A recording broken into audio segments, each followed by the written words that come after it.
Hello, Canucks fans. Welcome back to another episode of Canucks Conversation, brought to you by Bet365. Open account with Bet365 today and bet on a huge range of markets. Whatever the moment, it's never ordinary at Bet365. Be sure to use code NATION when you sign up for an account. My name is Dave Rodrelli. That is Harman Dial. Our technical producer, the man at the controls, is Jacob Lazar. I say big show every show, but it's a medium-sized show. And you can see by the title, I want to talk about Connor Bedard. Did you catch this last night? Connor Bedard assessed a 10-minute misconduct for, what was the official call? I didn't know you could get penalized for verbally abuse. Well, I know you could, but I thought it would be called unsportsmanlike conduct. Was that what it was? Because I saw it was verbally abusing the officials, which would be a new penalty. Yeah, I think it was referred to as that. I saw the clip. I was surprised that he got penalized, considering, I mean, how many times in a game do we see players going after refs?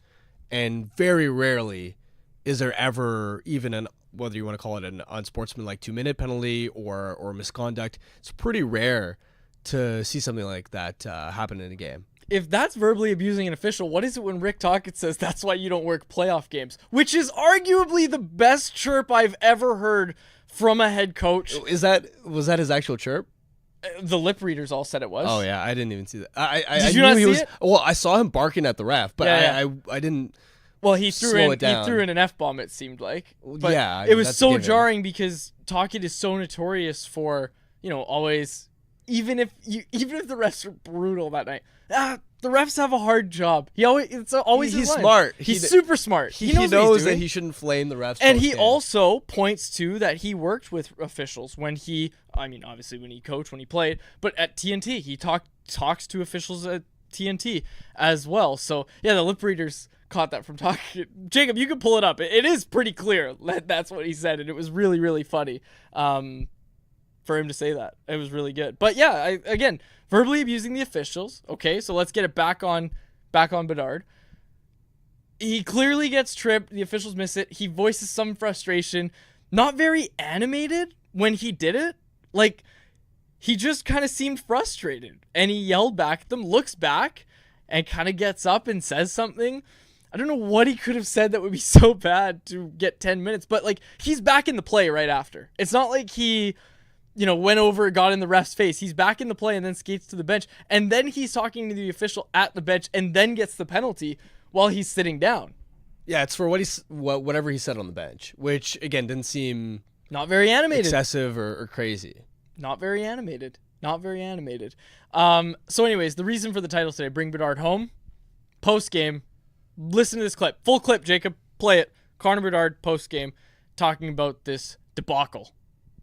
Non-tripping call, or was it once you got back to the bench? I don't know.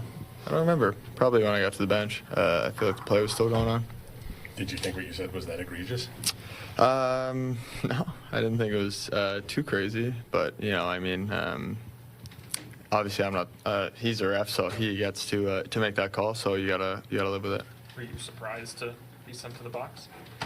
A little, I guess. Yeah. I mean, you don't really expect that, but it happens. So yeah. How tough is that, sitting there for 10 minutes while your team's chasing a one goal lead like that? Yeah, obviously it's not too fun. So I got to be smarter with my words there, and obviously I'm supposed to be out there in those situations. So it's frustrating to have to watch. How do you feel about the team game overall? I guess the first 50 minutes. Not great, really. I think especially the first, they really took it to us in the first. I thought we had a bit better in the second there with his own, but I think they probably outchanced us and outplayed us overall. So I think we can be better. Frustrating considering how well you guys, I felt like you've been playing lately. Yeah, I feel like we've really taken some steps lately, past week and a bit. So I guess 2 days off is too much for us, and couldn't keep it together. Looked like you gave Silberny a little smile before the face-off at the start. Yeah, I mean, we know each other, so saying what's up. Get that kid out of there. The comments right now on the show, okay? Poor guy. He looks dead inside. A couple that I can't read. I feel bad for him. I don't think he's having fun in Chicago. Connor, if you're listening to this, hop in your Kia and just keep driving until you see the water. 33-hour drive. I looked it up. 33-hour drive from Chicago to Vancouver. Just hop in the Kia. What is it, Hyundai? It's not Kia. It's Hyundai. Yeah. Okay. Hop in your Hyundai and don't stop until you hit Vancouver. Just keep going. Get this guy home. This is crazy. Yeah, because the Canucks are notoriously a model franchise and would definitely not waste Connor Bedard. Look at the standings. Doing better than Chicago. Also, he's down, and no question, he looks like a player many times this season who's been frustrated. But I didn't look at that post-game press conference and go, he's egregiously devastated. Or he looks dead inside. I don't think it's that bad. I think it is that bad. You know what I think was going through his head? I really hope they talk about this in Vancouver tomorrow, and they talk about bringing me home. I think that's what he was hoping to accomplish with that post-game scrum. Seriously, though, in all seriousness, all kidding aside, like Chicago needs to do so much more when he's there. They need to do so much more to make that team better. Do you buy into this stuff that we're hearing out of Chicago that after Seth Jones got traded, what was the quote? I believe it was from Foligno, their captain, saying, oh, some distractions got moved or something that was totally directed at Seth Jones? Yeah, but Jones also ate up a lot of minutes, and yeah, I'll buy for sure that there's less of a distraction from that element, and it's not ideal having a guy in your locker room who clearly doesn't want to be there, but you subtracted a good player. It's not as if your team's going to dramatically improve. Okay, now here's the thing about Bedard. Everybody looks at the UFA years of like, okay, when can he actually come to the Canucks? Has there ever been a player, Jacob, look it up, has there ever been a player who after their ELC just did the thing that everybody's scared in this city that Quinn Hughes is going to do, the Matthew Tkachuk thing, where you say, I'm just letting you know now I'm not signing long-term here? Has there ever been a player after like an ELC that's just like, just so you know, I'm not going to sign here? How do you expect me to look that up? Look it up, Jacob. I mean, Pierre Dubois wasn't after his ELC, but it wasn't long after. True. Like, let's pull this up here. Dubois. See, that's the thing about Bedard. He's got next season in Chicago, and if he really wanted to, it's not happening. But what's stopping him? You know what I mean? Like, what would be stopping him? And I know there's a lot of actual viable answers there, but people are asking, like, oh, you got to wait till he's a UFA. Why? If he really put his head to it and say, hey, I'm only going to sign long-term with one team, pretty bold move. He'd probably be public enemy number one in the NHL, but he could pull it off. I should have saved this for anyone else. Don't think so. I don't think we have any comparables. Dubois. Okay, so Dubois. Actually, he was right after his ELC. Really? Yeah. So his ELC expired in after the 2019-20 season. He signed a 2-year bridge deal on December 31st, 2020. He was traded in January 2021 to Winnipeg. So you're saying there's a chance? Well, fortunately, Bedard is regarded as being is having exceptional character, which isn't exactly the reputation that Dubois has. You watch what you say about Pierre Dubois. I like him now. Oh yeah, you do now, huh? In all seriousness, though, out of curiosity, because I looked it up. How long do you think it's taken most big name number one picks to make the playoffs after their first year in the NHL? Like how many years? In what season do you think most big name number one picks have made the playoffs? McDavid was 3. Jack Hughes was 2. Give me another. Rasmus Dahlin still isn't there. Who's another number Matthews one pick was a few years as well. I think it was 2 or 3 years for Matthews. Yeah, Matthews. Yeah, Matthews would have been like 2 or 3. Lafreniere. Do we really count him? Yeah, I'm not big name. What were you getting at? The point being, I was surprised at how quickly some of these guys have made the playoffs. Looking through right now, 1 second. I wanted to double check the Leafs one here.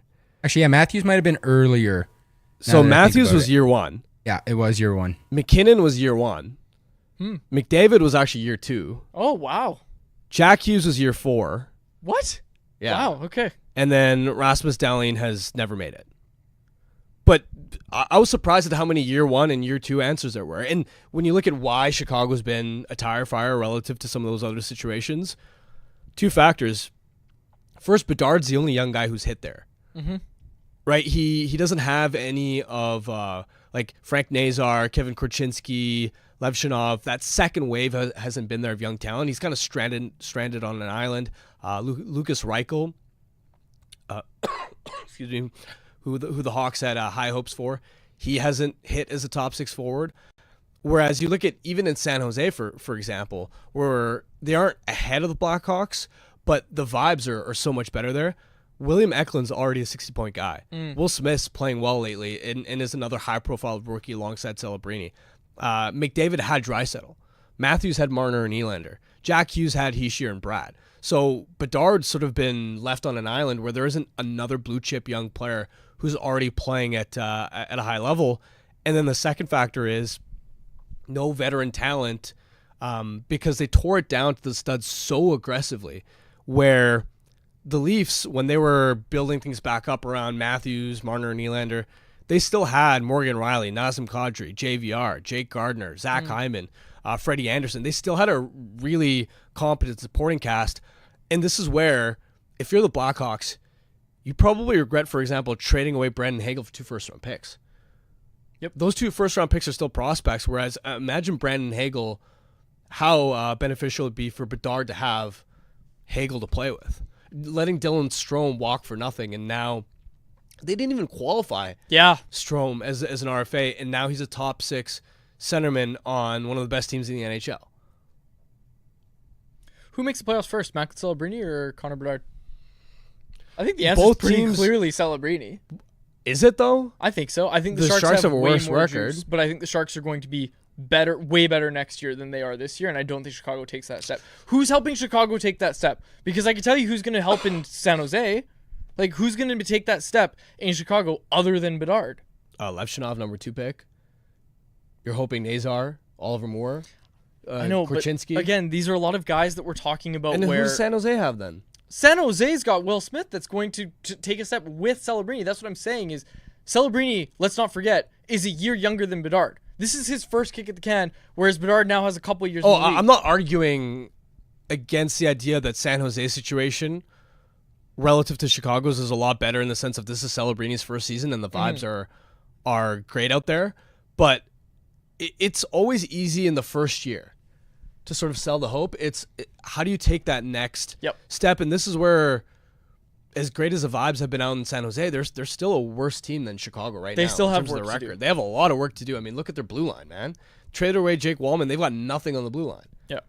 So both of these teams are still a really long way from making the playoffs. If you're Chicago as well, the problem too is how strong the Central Division is.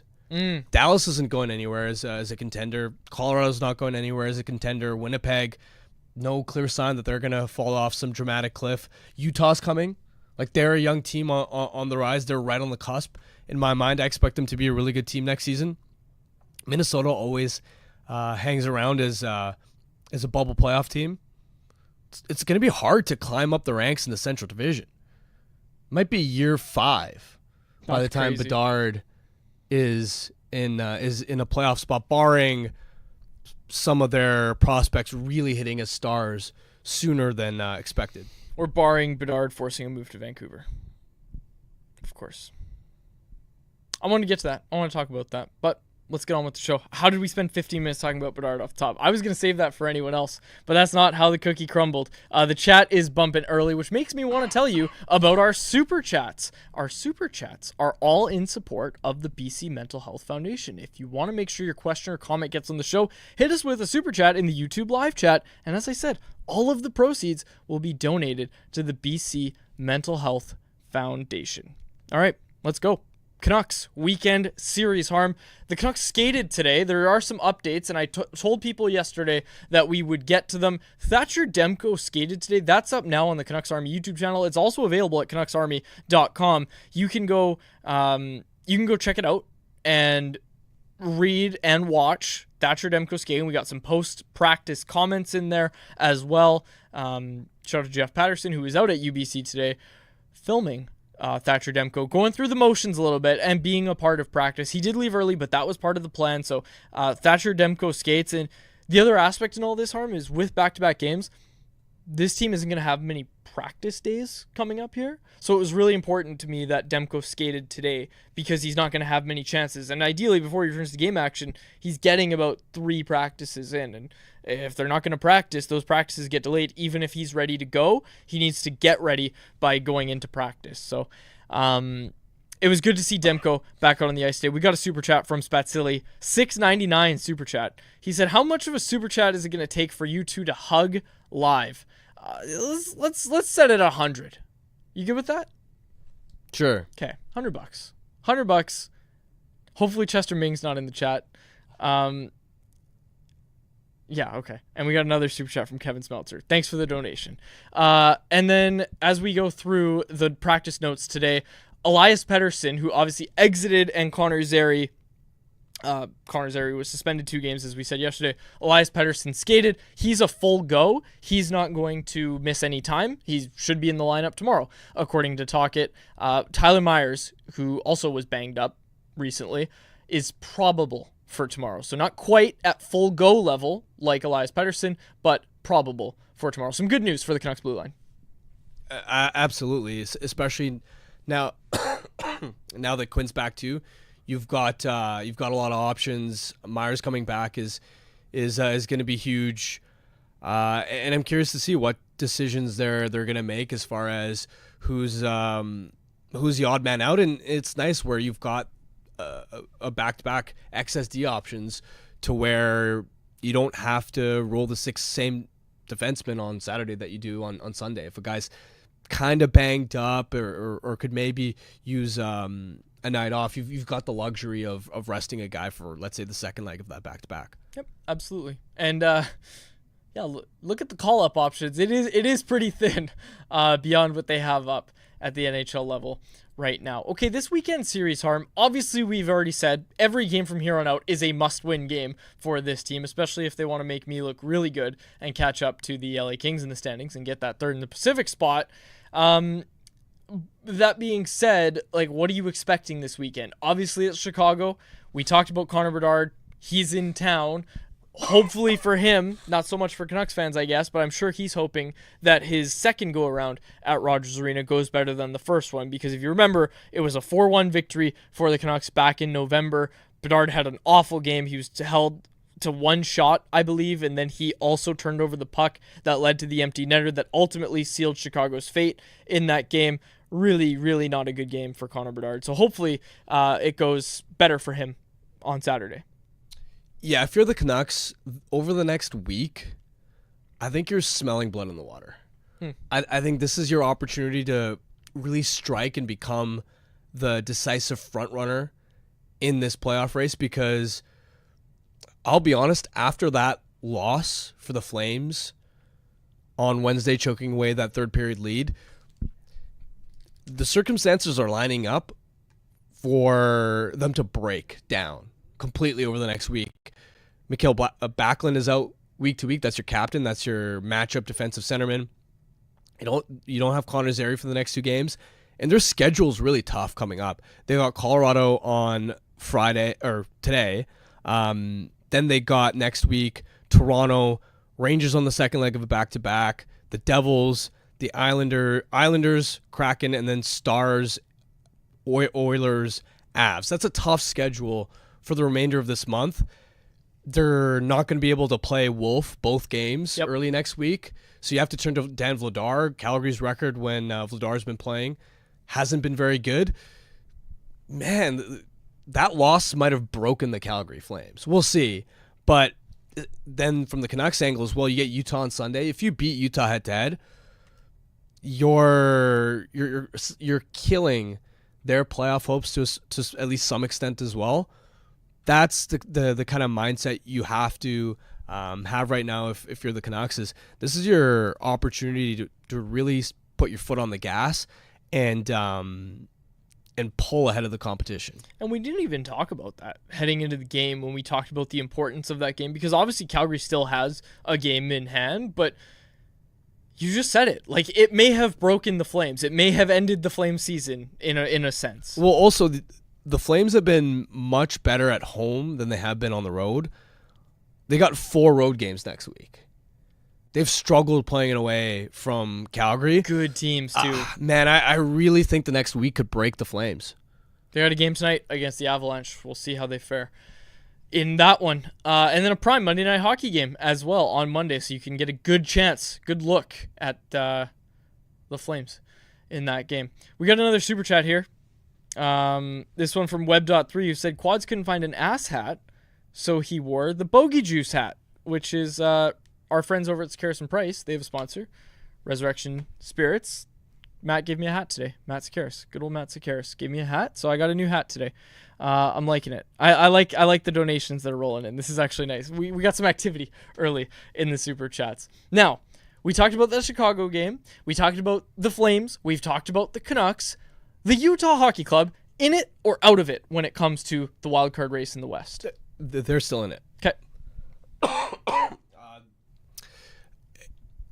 They just look like a good team every time I watch them play. Now, they're young, so they're prone to self-destructing at certain points, but the speed and skill that they have up front is legit, and I was watching them play the Leafs earlier in the week.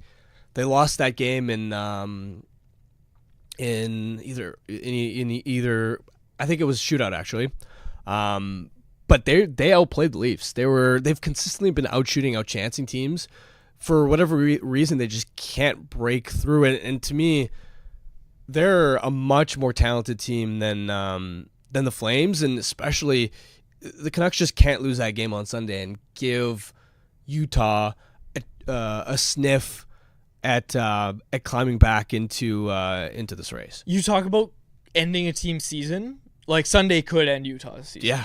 If the Canucks win that game, and it's funny because everybody's doing the eulogy for the St. Louis Blues right now. St. Louis Blues, if I asked you the same question, you would say out of it. The St. Louis Blues are out of it at this point. Did you see last night, Jordan? I think it was last night. Jordan Binnington got pulled in a 4-2 game when they were still trailing and still trying to come back. They just pulled him. Oh, wow. I didn't see that. Didn't like the saves, and I didn't see any post-game media, but that felt like the end for the Blues. And obviously Calgary and the Canucks also getting 1 point in that game really did make it hard.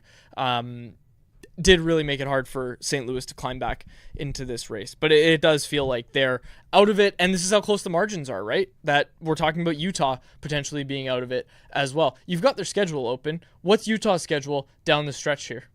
It's not too difficult, actually. They've got Seattle today, the Canucks on Sunday, a struggling Oilers team early next week. Then they got the Sabres. The next 4 games, honestly, in terms of competition, not very difficult. After that, they get Tampa, Detroit, Tampa, Florida, so it sort of ramps up towards the end of March.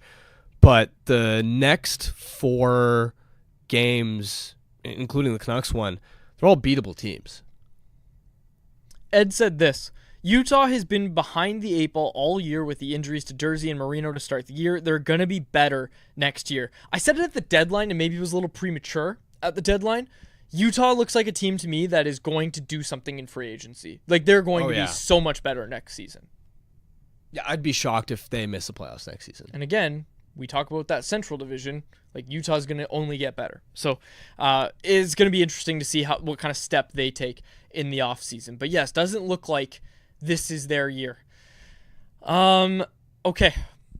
This weekend series is going to be important for the Canucks, and obviously we're going to be back to talk about it on Monday. But one thing that I found myself asking about this weekend series was how the Canucks are going to split their goaltenders. And I don't think we have anything from practice today. You'll have to read Scenes from Morning Skate, courtesy of Jeff Patterson over at CanucksArmy.com to know for sure. But it doesn't sound like we got any update on who's going to start tomorrow and who's going to start for Sunday's game. So Harman, I asked the fine people in our poll question, how should the Canucks deploy their starting goaltenders for this weekend split for Chicago and Utah?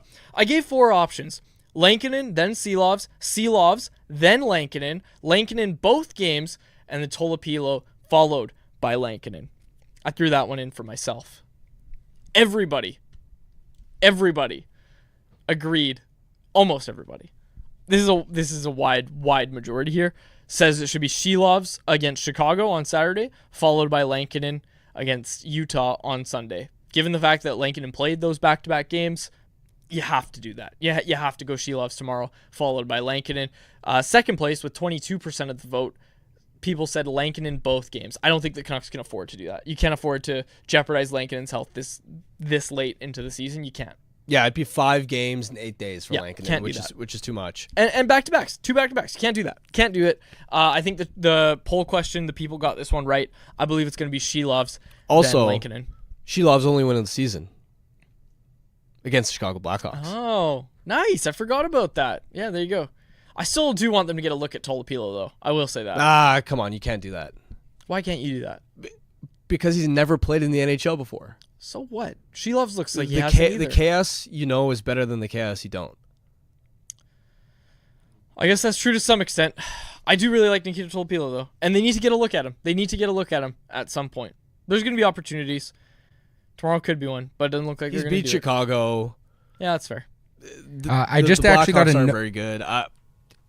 That's also a game where your forwards and defensemen got to really step up.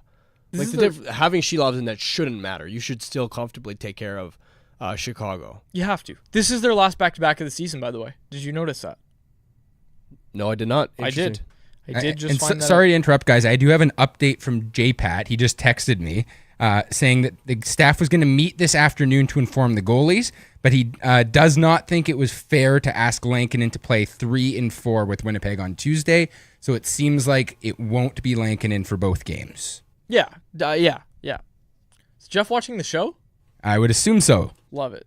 Awesome. That means he's done writing. So that'll be up shortly at CanucksArmy.com. Okay. All right. That was our poll question. And it was brought to you by Pacific Toyota dealers, who want to tell you about the 100% electric Toyota BZ4X, an SUV packed with plenty of space. The BZ4X is backed by the peace of mind that comes with knowing you're driving a Toyota. When you choose the BZ4X, you can get up to $6,500 in rebates and incentives, and now you can finance a 2025 BZ4X from 3.29% APR for 36 months. Visit shoptoyota.ca or your local Pacific Toyota dealer today. And don't forget about that contest, the grand prize of which includes 2 tickets to the Konica Minolta Champions Club at Rogers Arena for the April 6th game between the Canucks and Golden Knights, along with 2 Canucks jerseys. If you want to win, all you have to do is check out the link in our episode description or follow Toyota Pacific on Instagram or Facebook at Toyota Pacific for your chance to enter. The contest is open only to residents of BC and Yukon who are of the age of majority. Folks, it's free to enter. We actually got a lot of people that entered it yesterday. I saw this in the chat, Jacob. People said, after we explained for the feels like 100th time that this is free to enter, and we talked about the experience of sitting in the suites at Rogers Arena, people started to sign up. And if you haven't yet, what are you waiting for? Make sure you sign up for the contest at Ice cream Toyota hits Pacific. different in the suite during a game. Ice cream hits different in the suite during a game. You heard it here first, folks. Also, vote in the Family Feud survey. Family Feud was a ton of fun yesterday. It's going to be fun next week. Always is a ton of fun. Make sure you vote in the Family Feud survey. We're going to be joined by Stephen Ellis later in the show, but we pre-recorded that one, so it's going to play at the end of the show, so we'll save that. Let's get to anyone else, right? Let's get to anyone else, which is brought to you by our friends over at Greta, a great spot for all games, home and away, conveniently located just minutes from the arena. Make Greta your pre, post, or main spot to chill next time you're downtown. With drinks, the iconic street food menu, and of course the arcade games, head on down to Greta today. 50 West Cordova Street is the address. Let the games begin, and remember, folks, April, we're going to have one more watch party, and we are very much so looking forward to it. So, going to be a lot of fun. Make sure you head on down to Greta. Okay, anyone else? Really, the Bedard stuff was what I wanted to talk about, and anyone else. So we're going to need you today, chat. We're going to need you to come in big today for the chat. I'll tell you one thing that was up at Canucks Army today, Harm, that I started to think about and that I did want to talk about. It was Tom Willander. And what Dave Hall did, Dave Hall, regular listener and friend of the show, contributor to the show, Dave Hall was talking about Tom Willander's road to Vancouver. He laid out 3 scenarios for what could happen with Tom Willander. He explains the NCAA tournament, how it's all going to work. Really, this starts tomorrow. Like, Tom Willander could be eliminated tomorrow. It's unlikely because BU is facing UMass in the Hockey East quarterfinals. It would be an upset loss. Again, you're looking at a 17th ranked team against against BU. Excuse me.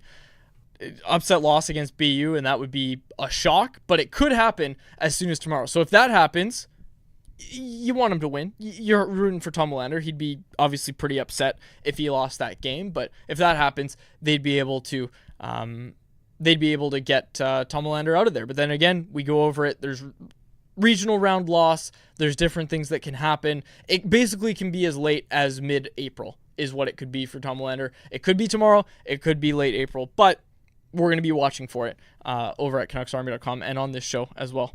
Yeah, I'll just say, friend of the show, Ryan Tattle, he joined us back around Christmas time when he did his Score for Cancer game. He's playing with his Yukon Huskies tonight against Providence. So yeah, college hockey playoffs going on right now. And for those of you who don't watch college hockey, playoff college hockey hits different. Like it's single game knockouts. It's kind of like World Juniors light, where you get that like crazy young guys make mistakes. You know, you get these wild finishes to games, big comebacks. So yeah, if you get a chance to watch some college hockey, you know, over the next week or so, definitely worth your time. March Madness like.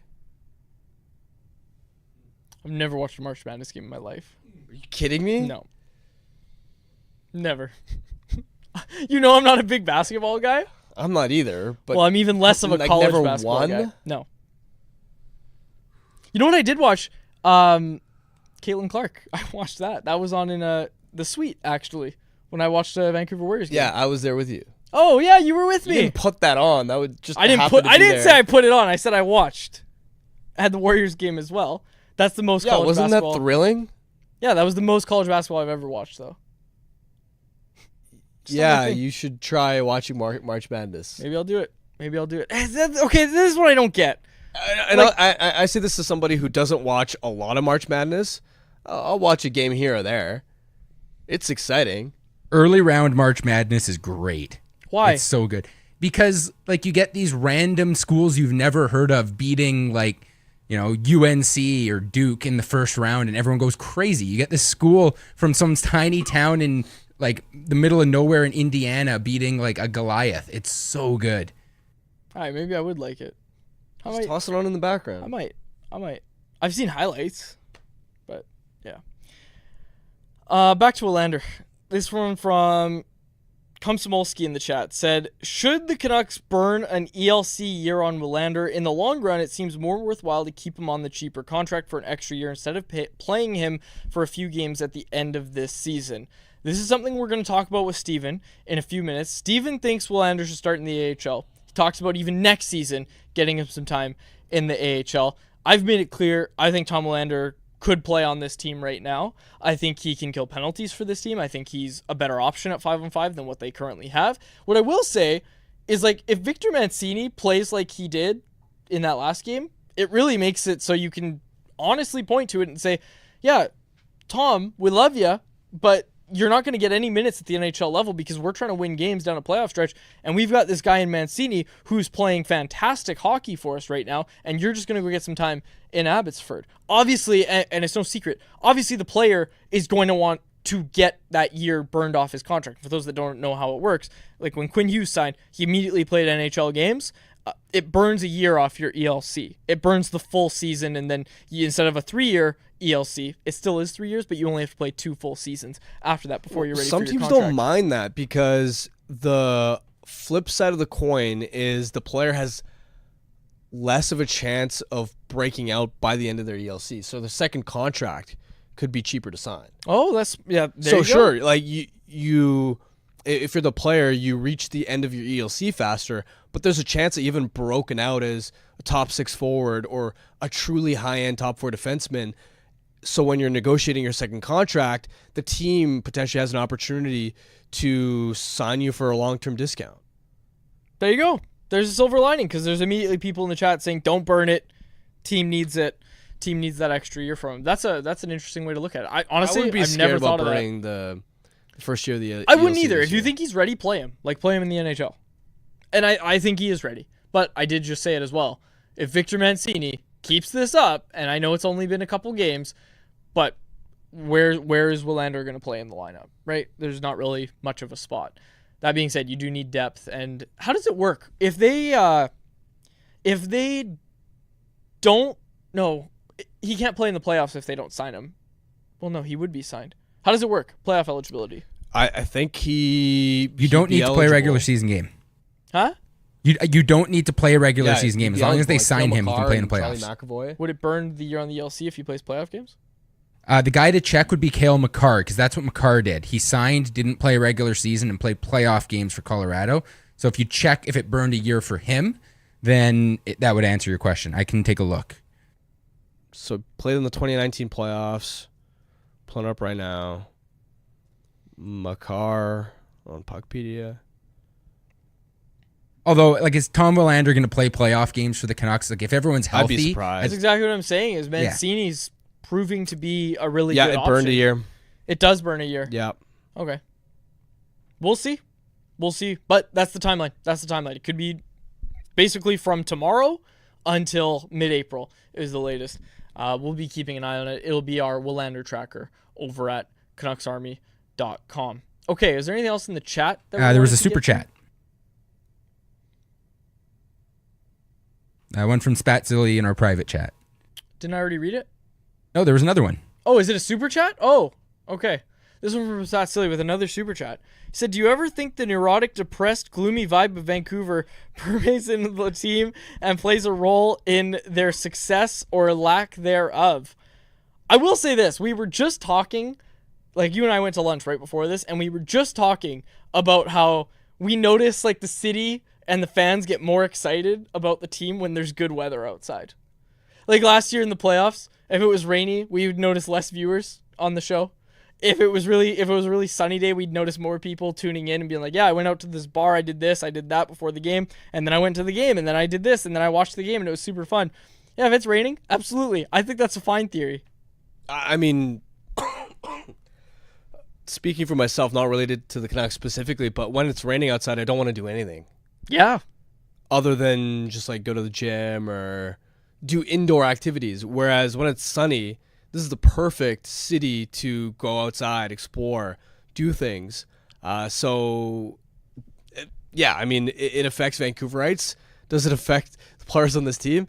Probably not. All right. Okay, let's get to this real one. This is an honest one, okay? PJ McLennan said, long term, what does the right side of the blue line look like in a year from now? Okay, so yeah, both. Let's do long term and a year from now. Seems like Willander, Mancini, Hronek, Myers all take up space. I'll tell you what I don't think the Canucks are going to go sign this year or trade for. A right shot defenseman, which I didn't think I would be saying, but I don't think they will. I think that they have it pretty filled out for the next little bit, right? Yeah, although... Wow, you're fighting it still, hey? Yeah. Too early to... You can't count your... what's the saying again? Can't count your chickens before they hatch. Yeah. No, you can't count your eggs before they hatch. Sure, but I think it's chickens before they That's what hatch. the confusion was. Wait, is it chickens? Because you can't... I think Jacob's Why wouldn't right. you count your eggs? Of course you would count your eggs. You wouldn't Yeah, count how many chickens come from... Okay, I think Jacob's right. Jacob's right. Yeah. What were you saying? Mancini and Willander, we don't know how successful they are at the NHL level yet, or okay. how impactful, where you can pencil them in to the lineup. What I will say is Myers, I believe... Yeah, so he has a full no movement clause for the first 2 years of his deal. For the last year of his deal, it's a modified no trade clause with the 12-team no trade list. So you'd have some flexibility, not this summer, but at the end of next season, if you wanted to shop his contract around and you're comfortable with Hronek and the strides that Mancini and Willander have taken. But you're baking in a lot of assumptions around how quickly Mancini and Willander have become impact effective contributors. And let's not forget all those Reddit posts where it was like, Tyler Madden's going to play here. You've got Ollie Levy here. Cole Lind here. You can't always assume. I know it's fun too. You can't always assume that every prospect is going to hit their ceiling. More often than not, they don't. But obviously, I really like Tom Willander and Victor Mancini. Okay, is there any of those you wanted to get to, Harm? Nope. All right. This is a good one, actually, from Miss L. We'll read this one. How does the AHL conditioning loan work? Is it possible to get Demko to practice in Abbotsford if Vancouver doesn't have enough practices for him? Kind of like with Hronek. Yes, I believe that is possible. That is something that they could do. I don't think they will do it. Again, I don't know, man. It kind of goes back to what I said about Demko before when people are like, should he go play AHL games? And the answer is always no. And of course, I know the person isn't saying get him to go play AHL games. But, like, the only problem is that Abbotsford has back-to-back games this weekend. Abbotsford's not going to practice either. So you kind of don't really get... It's the same problem, right? It would be, ideally, the Canucks played tomorrow and then had a practice on Sunday or a practice on Monday, but they don't get to do that. They have 2 games. So that's kind of the problem. And unfortunately, you can't fix it by having Demko go down to Abbotsford because they don't have any practices either. They play back-to-back games and then they're on the road. So you can't really fix that issue by sending them down to Abbotsford. But yes, in terms of the rules, technically it is possible. It's just not right now. Player and team have to agree to it, by the way. Exactly. And that's the thing. With Hronek, it worked out because Abbotsford was in town. They were practicing. There was tons of time for him to go down, and it worked out. It has to work out. Your hands are a little bit tied when it comes to that. You have to work with the schedule that both teams have. People explaining the saying. Oh, we got chickens galore in this chat right now. Chicken conversation. Yeah, people saying you can count the eggs, but you don't know how many chickens are going to come out of those eggs. You get it. We get it. Okay, anything else you wanted to get to before we get to Steven? Nope. All right, then let's throw it over to our conversation with Steven Ellis of Daily Faceoff. All right, very pleased to be joined now by Steven Ellis over at Daily Faceoff. Steven, thanks so much for taking the time. How are you doing today? I'm doing great. How are you guys? Great. Excited to chat with you. We've been teasing the NCAA Prospect Show for a while now. This is a market that's got excited about Josh Tevez, Akito Hirose, Brogan Rafferty. Those are just some of the names over the year. Who's the name this year that we should be excited about? So I will preface this by saying, based off of the names you just said right there, they don't expect a whole lot. This is the type of thing where if you get a guy who turns into being an NHL player, that's awesome. Like you look at Colin Graff's looked pretty good with San Jose, but for the most part, we're getting like depth guys at best. The one I think I'm the most excited for is Carter King, which if you've seen him out, he used to play junior A hockey out west, so he's a pretty solid prospect there. He's 23 years old, so he can only sign the 1-year contract. Some of these guys that are younger, I believe it's 22, you can sign a 2-year deal, and it goes out like that. But University of Denver, this guy was part of that winning team last year. He's been very consistent, not like mind-blowing in terms of offense, but he's been so consistent every year. He plays all roles, power play, penalty kill, things like that. He's 5'10", but he's strong. Like he's not going to go out there and kill guys, but he can manage himself very physically there. So that's one of the guys that I'm looking at. I know there's been a lot of talk about Carson Dorwat out of Michigan State was one I heard early in the year. There was a lot of interest in. I know some people wondered if he would sign last year. Very solid numbers this year. You just kind of a guy that will grind away. Again, not big, but strong, and that's good. Luke Hames is one that some guys have considered to be the best, the Dartmouth player. It's hard to really get a look at Dartmouth guys. There's not a ton of high-end talent there, but he's super dynamic, has looked really good since coming back from a wrist injury. So, there's some pieces here. I'm not convinced any of these guys are more than a depth scoring piece, but you still need guys like that. And if you don't have to worry about the long-term development because they're already 22 or 23, that's not a bad thing. Steven, we're expecting Tom Willander to sign an entry-level contract with the Canucks once BU's season is over. What are your thoughts on his development this season? And looking ahead to next year even, do you expect him to be ready to step in as a full-time NHL player right away, or do you think he could use some seasoning time in the American Hockey League? I always, unless it's like we're talking like star player, like Lane Hudson, I always think there's got to be some development done in the AHL. And I think when you look at the way he played Willander at the World Juniors, that was a perfect capsule of what he's capable of. I think everyone was looking at what Axel Sandin Pellikka could do, and Pellica won the top defenseman 2 years in a row. I didn't vote him to the All-Star team. They went with the Canucks defense prospect. And that's because I felt like he played really well away from the puck. Defensively, that was some of the best hockey I think we've seen. The advanced analytics were really in his favor there. Just a guy that was very valuable at both ends of the ice.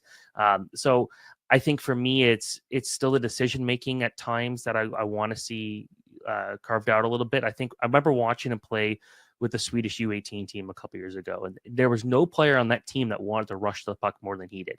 But he would rush himself into a hole that he could not get out of and would get stuck or would give the puck away. And we still saw that at times in college, but not to the level of, obviously, because you would expect that development there. But I'm a fan of him. I think he's a second pairing defenseman. I wrote that in a World Junior article. I had a lot of Canucks fans like, what the heck, what are you talking about? It's like, second pairing defenseman is still really good. Like, that's still a good sign. And it just really kind of depends on who you're playing with. But I think there's a lot of potential for him to be an impact player, but I don't think that should be next year. I think he should take that time. It's a big grind going from 35 games a year to 70, 80 games. So I want to see him transition, play a bit in the AHL. We'll probably see his NHL debut before too long, but yeah, like don't rush him into full-time duty, especially for a team that it's always hard to tell if they're playoff caliber or not. Okay, another Swedish defenseman, young Swedish defenseman, Elias Pettersson. He's made a really strong first impression on this market as a third-round pick and a guy I'm sure you watched in his draft year. Like, were you surprised at the impact he's been able to make so early in his career? Yeah, like making the NHL at 21 years old, or I think maybe his first game was probably at 20. Like, not something I think a lot of people expected. He's a good skater. He can play that physical edge. We saw that a bit more in the AHL. It felt like watching him, some of his AHL clips, he was trying to be aggressive, but he was getting too aggressive, and he kind of had to tone it down a little bit. But the fact that we've seen him play all the games he has and getting some of the responsibilities he had, like, that's impressive. Like, when he got drafted, I think the only reason why there was even a lot of attention on him was because of the name, right? And obviously the Canucks drafting him felt like maybe a bit of a stretch at number 80, but it's like, okay, you know what? That's a good story, sure. But from there, he's actually developed into just a really smart defenseman that skates well. He's strong, and I feel like he's become a lot more comfortable with the puck too. So yeah, I've been happy with what I've seen from him. What have you seen from Jonathan Lecker-Mackey this season, and what do you think is the next step for his development in order to become a consistent, impactful NHL player? Well, I remember when I picked him up fantasy-wise, I'm like, everyone was like, who the hell is this guy? When I picked him up fantasy, and then he like played pretty well right off the bat. I'm like, see, like, yeah, there we go. But for someone who's been as good as he has in the AHL, like, I kind of wish we didn't see him play as many games as he has in the NHL. And that's because, like, you see it there. It's kind of a guy that needs to be scoring to be really effective. Like, he needs to have the puck. He needs to have that confidence. And I felt like from watching him a couple times, it's like, okay, like, I'm glad he's there, but he's not ready yet. And you need to go out there and get those reps, make some really quick decisions on the smaller ice. And I know he'd been practicing a lot on that smaller ice, but when we going into a game and taking advantage is a completely different situation there. So I think with him, it's obviously he knows how to score. I like to see him use his line mates a bit more, but overall, I still think that he's a very promising prospect, a big part of that top six potential there. And yeah, so good in the AHL, probably played too many NHL games in my opinion. Final one from me, Victor Mancini. He's also made a really good impression in this market. What did you know about Victor Mancini before the trade, and what have you seen from him since? That's a guy that it was funny because I remember asking a scout about him or before the season, because I don't think I included him on my top prospects for it was Rangers, right? Yeah. I didn't include him there, but when he started the season, the analytics were really good at the Rangers. Like, I'm surprised he wasn't playing more. He was expected goals for was really high for a guy that, you know, typically didn't like to rush the puck in too much or do anything like that. But I think that there's a lot to like about him there. He's never been a high-end prospect. Like, he was a 5th round pick. He was not necessarily the smartest prospect in his draft year, didn't stand out in any way, but it feels like he's just good enough at a lot of different things. He's playing some penalty kill with the Rangers. I thought he actually looked really good in the AHL. Like, at points, almost too good for the AHL with Hartford. Haven't seen him a ton what he's done in Abbotsford, but I still think what you look at here is that wasn't a throwaway piece in that trade. I think that this is a guy that could be maybe a third pairing defenseman, but he's going to go out there, get the job done, be hard to play against, block shots, and do what he does. So there's that little bit of offensive potential that I think he showed a lot in the AHL that not a lot of people expected. Like he wasn't even a top 10 prospect for the Rangers, I'd say, heading into the year, but he's developed into a guy that's hardworking, hard to beat, and really smart. Overall, how would you grade the Canucks prospect pool relative to the other teams around the NHL? I'd say it's like the one that I'm a little disappointed about is I really wanted Arlo Seeloff to really take that next step forward this year. And obviously when you go out there and get one of my favorite free agents of this past year in Kevin Lankin, and it was going to be hard for him to go out there and really impress as soon as Demko was healthy. But I'd say like they've got their pieces. They've got obviously Lekaramaki, they've got Vilander, they got Pedersen, they've got Sawyer Minio, like Ratu. We'll see what he's up to. But I think like we're talking maybe 18th, 19th, 20th in the NHL, like below average, but at the same time, like there's still those pieces. If you can turn 3 or 4 of those guys into impact NHLers, that's a good sign there. But I think the one thing is like Klimovich was a guy a couple years ago. I still can't believe they drafted him. Like a terrible pick at the time. I know a lot of people were thinking like, oh, this guy should be top 6. Look how good he played at the U18s. He scored every single one of those goals in that tournament on the man advantage and was terrible at 5-on-5. And what have we seen from him in the pro game? Not as much to be excited about. But at the same time, I feel like I've seen a bit of improvement there. But yeah, like we're not talking about even much of an, I would say below average, but that's just partly because they've had some guys move up. They haven't had the draft hasn't been so much of a focus the last couple of years, but I think if they can get Lekaramaki to be a star player, if they can get Pedersen to be an everyday NHL player, if they can get even just a couple of those blue liners, I think it's going to be okay. And that's at the very least what you're looking for there. You can look at Edmonton. They have pretty much nothing. If you want to get that, bragging rights out of the way, but yeah, it's a fine prospect pool, but nothing special. Okay, final one for me. Obviously, we're going to talk to you from now until then with the draft. Canucks pick in the mid-teens. Who should they be targeting?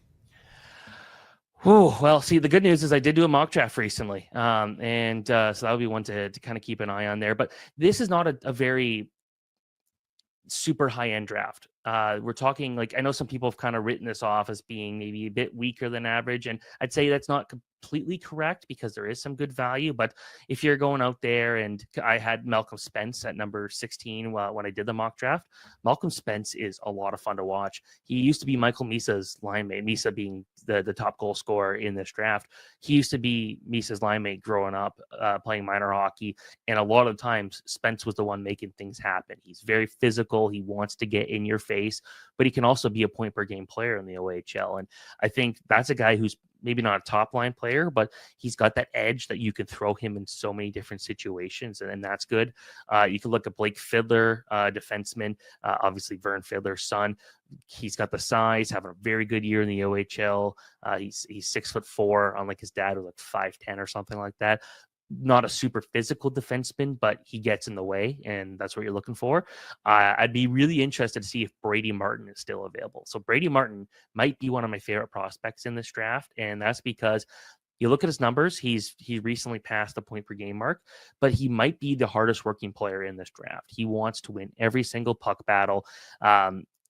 I'm trying to think of a good NHL comparable, but I guess the good recent draft comparable was Teddy Stiga, the guy who just scored the game-winning goal for USA at the World Juniors. Just might not be the most skilled player out there, but he can play with anyone, and he will always make sure he can have an impact every single shift. So that's who I'm looking at. I wouldn't even be surprised if they look at and say, okay, our long-term goalie options, they are what they are. Let's take a chance on Joshua Ravensbergen. Is that number one priority for that team? No.